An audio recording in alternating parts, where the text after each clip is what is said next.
In this video for cash flow statement, we will be discussing about few particular items like extraordinary items. Now, extraordinary items are not regular phenomena like loss due to theft, earthquake or flood. Extraordinary items are non-recurring in nature and hence cash flow associated with extraordinary items should be classified and disclosed separately as arising from operating, investing or financing. Keep one thing in mind, they are non-recurring in nature.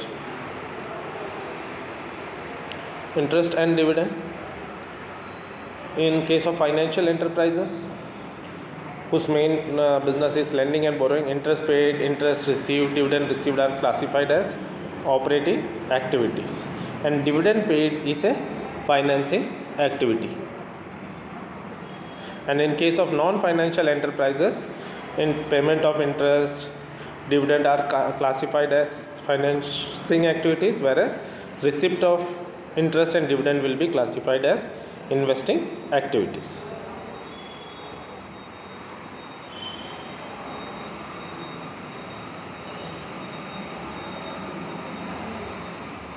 Taxes on incomes and gains.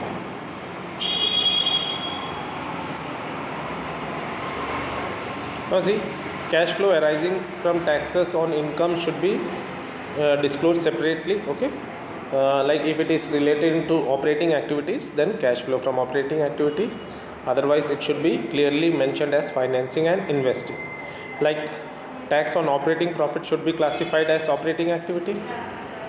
Dividend tax, if tax paid on dividend should be classified as financing activity along with dividend paid, and if there is a capital gain tax, then it should be considered as investing activity.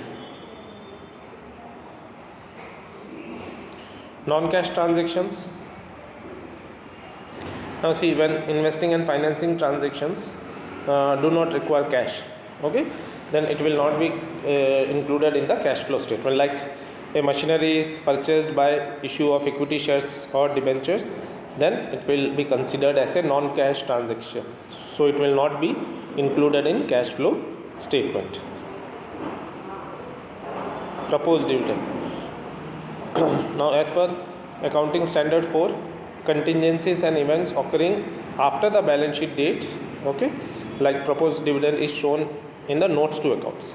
Now this is important. Proposed dividend will be shown as a contingent liability, since it becomes liability only after the shareholders have approved the declaration. Okay, it should be accounted in the books of accounts after it is declared. Okay, like proposed dividend for the previous year will be shown, will be paid in the current year, so previous year proposed dividend will be accounted as dividend payable.